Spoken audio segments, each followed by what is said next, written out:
Have you ever looked back on a relationship and wondered why you stayed so long, even when you knew something was off? Maybe it wasn't explosive or dramatic, but little things piling up over time.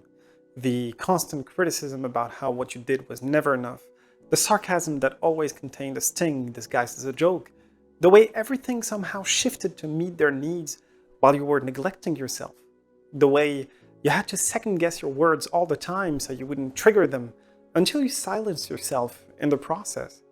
Sometimes it's more obvious.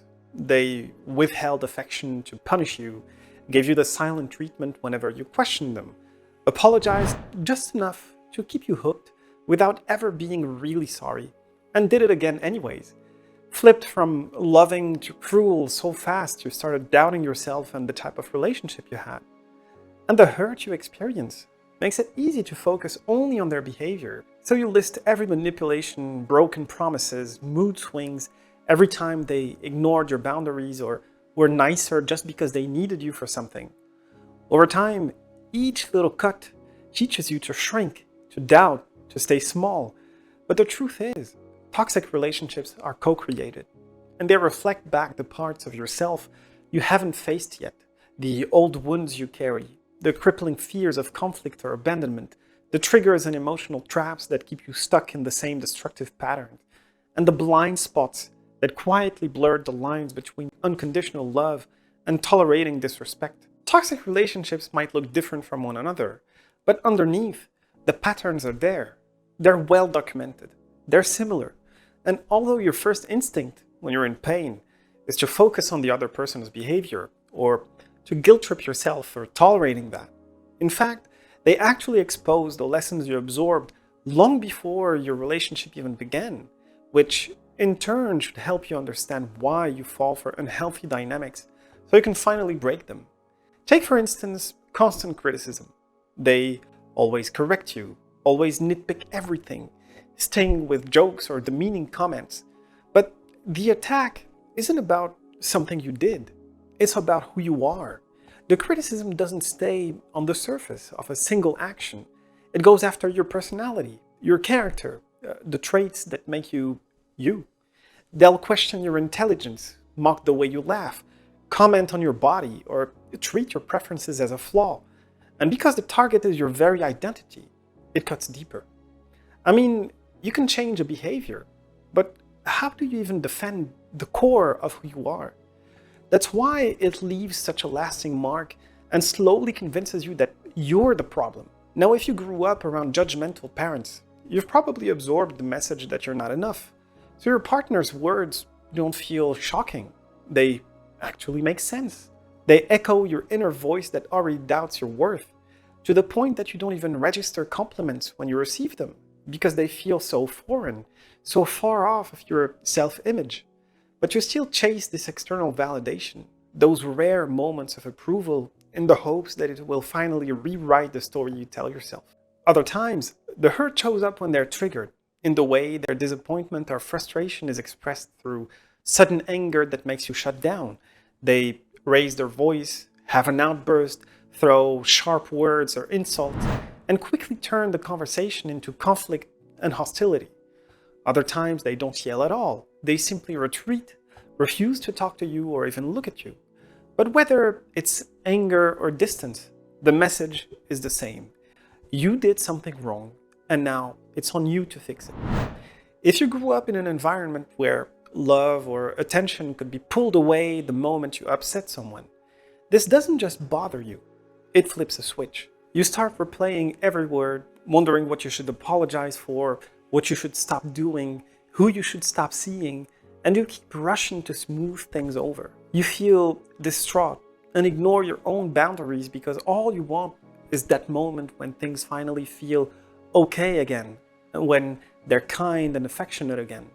And when it finally happens, you feel a rush of relief so strong that you mistake it for love. That relief is what keeps you hooked, and that's how your well-being starts to match their mood. You stop asking whether the treatment is acceptable and focus only on earning the next good day. But each time you bend yourself to keep the peace, you teach your nervous system that their approval is the only safe place to land. And little by little, you forget what it feels to feel safe inside of yourself and in the confines of your relationship. This pattern ultimately exposes a deeper wound, the fact that your worth depends on others' approval. You've learned to fear conflict or the withdrawal of affection because it makes you feel like your connection could disappear the moment you upset the other. But the real work isn't smoothing over conflict. It's reclaiming the self-respect that tells you love should never require you to trade away your own dignity. You could also feel like you're with a controlling partner. But sometimes, control doesn't look like control at all. It initially comes disguised as concern. Maybe they offer to help with your finances and then start questioning every purchase. They weigh in on what you wear because they claim it's more flattering, or track your location under the pretense of keeping you safe. They make choices for you, where to eat, who to see, and wrap every decision in the language of protection. I'm only trying to look out for you. And at first, it can feel comforting. Someone stepping in, removing frictions and making things easier. But underneath the convenience is a message that's easy to miss. You can't be trusted to manage your own life. And if you grew up in a home where adults stepped in before you could try, where mistakes were corrected before you had the chance to learn from them, where they decided what was best for you at every turn, then this pattern doesn't just feel familiar. It kind of feels safe. You might even welcome the guidance because it spares you the anxiety of getting things wrong. But every time you hand over a decision, you teach yourself that your judgment doesn't matter and that you can't handle life without them. And slowly, without noticing, you stop checking in with your own instincts. Their preferences start to sound like common sense, and you gradually erase your own voice. The real danger isn't that someone wants to help. It's when help requires you to surrender your agency. Because love and protection should never mean surrendering the right to decide for yourself. And the path forward isn't about proving you don't need help. It's about reclaiming the self-trust that was disregarded when someone else kept taking the wheel. Sometimes difficult behaviors don't necessarily have to do with anger or control.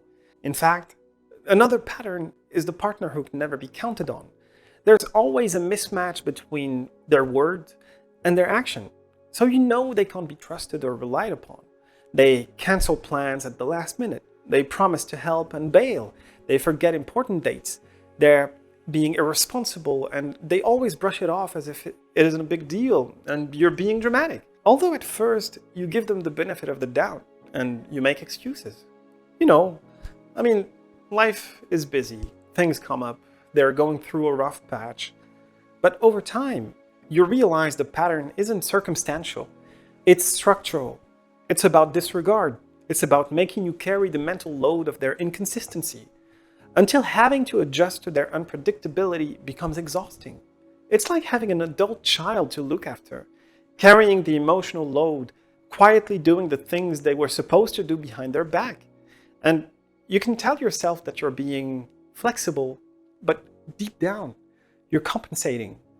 Now, if you grew up in a household where adults broke promises, or had parents who were not ready for the part, well, this almost feels natural. You had to become dependable because that was the only way to experience safety or affection. So you forgive and cover for them. You keep proving you can handle it because rescuing keeps you valuable. But every time you pick up the slack, you teach yourself that your needs can wait and that love is measured by what you can endure. But you don't have to overfunction to deserve love. I could name other tactics, like gaslighting or the partner who shines in public but cuts you down in private, the endless shifting of standards so you can never quite measure up. But regardless of what you fall for, regardless of the excuses they come up with, it turns out that mistakes, when repeated, are not mistakes. They're problems that you choose to tolerate. And at your core, what that quietly says about you is that your needs don't matter, that setting boundaries would cost you the relationship. In turn, you do your best to make it work and convince yourself that you're being kind and understanding. But in reality, you're just harmless. In fact, you condone behaviors you wouldn't want someone you love to experience. Because approval feels safer to you than self-respect. And what you call compromise gradually becomes self-abandonment. And once you see those patterns, it's easy to turn the anger inward and think about how you let this happen, why you didn't stand up for yourself, or even why you didn't walk away sooner. But the truth is, these patterns don't happen because you're weak. They don't happen because there was something wrong with you. They happen because they feel familiar. They happen because what you've internalized over the years shaped the way you reacted. Your nervous system learned that conflict is dangerous. Learn that maintaining a connection should happen at the expense of your well-being. Learn that staying small keeps you safe. And those very survival skills that kept you afloat as a kid and that you carried into adulthood, they were not flaws. That means you didn't make bad choices. You were simply living out the strategies that once protected you, as painful as these moments may have been for you. But they don't define you, and they don't have to decide your future. There's a way to get your power back. And it doesn't mean you'll have to pack your bags tonight or start a confrontation tomorrow. But although it may feel uncomfortable to go down that path, to go against your old reflexes that kept you safe, there's a way to move forward by setting better boundaries, even when you feel like your voice is shaking, by finding the courage to give honest feedback to a partner who doesn't make it easy to speak up. And when every effort to protect yourself has been tried, it can mean facing an even harder choice and find the courage to walk away. And while every situation is different, there are a few principles that help in almost any conflict. First, remember that your job isn't to fix the other person. It's to steady yourself before you respond, to slow your breathing, to slow your speech, to take some time to feel comfortable enough before you respond so that you don't get pulled into their storm, so as not to let their moods become your triggers. Second, learn to stand up to their defensiveness with a few catchphrases that can deflate their ego. Third, hold your boundary calmly with a simple line like, "I'm happy to talk if we can both stay respectful," which is firm without being combative. It's not a threat. It's a condition for a real conversation. And finally, don't chase every accusation. Difficult people will try to bait you with insults, distractions, or guilt trips. So keep bringing the focus back to the issue you're actually trying to solve. And if the situation keeps escalating or starts to feel unsafe, pause or walk away. Ending a conversation is not losing. It's protecting yourself. But at least you know you're trying and giving it every chance you can before you move on. Now, let's see how it plays out in specific situations. When someone gets aggressive, for instance, they start labeling you or throwing accusations or exaggerations to get a rise out of you. Then you have to stay calm and refuse the idea that volume or insults mean truth. And a powerful way to reclaim your power in those situations is saying something like, "Yelling doesn't make you right," or "Insulting me doesn't make it true." Then set a boundary like, "I'm willing to talk when we both can stay calm. And if the shouting continues, disengage until the heat has passed." And I know that you have much to say about their behavior, but if they shout something like, "You never listen to me," then avoid the back and forth and try something like, "It sounds like you feel unheard. What's the main concern here?" It will completely deflate their demeanor, and you may have to be, yet again, the bigger person before you can finally discuss your own unmet needs. With someone who is passive-aggressive, don't chase them when they're giving you the silent treatment, or don't match their energy when they're being sarcastic. If they retreat into ignoring you, you can simply say, "I can tell something's bothering you, but I don't know what it is. I'd really prefer if we talked about it instead of shutting each other out." And then stop pushing. If they insist that nothing's wrong, resist the urge to force a conversation. Simply state, "Okay, I'm here when you're ready to talk." This puts the responsibility back on them while showing that you're open to resolution. If you're dealing with sarcastic remarks or backhanded compliments, you can call them out in a way that makes the other person reflect on their behavior, with something like, "I know that was meant as a joke, but look, it doesn't feel great to hear." You're naming the behavior without escalating it and putting the responsibility to speak honestly back on them. And when you're dealing with someone who gets defensive, whenever you're trying to mention a behavior of theirs that bothers you, who, instead of addressing the issue you're bringing up, lashes out, makes excuses, or shuts down completely, then remember that defensiveness is usually fear in disguise. They feel like they're being judged, blamed, or put in a position where they have to either justify themselves or be vulnerable. Even a neutral feedback can feel like an attack.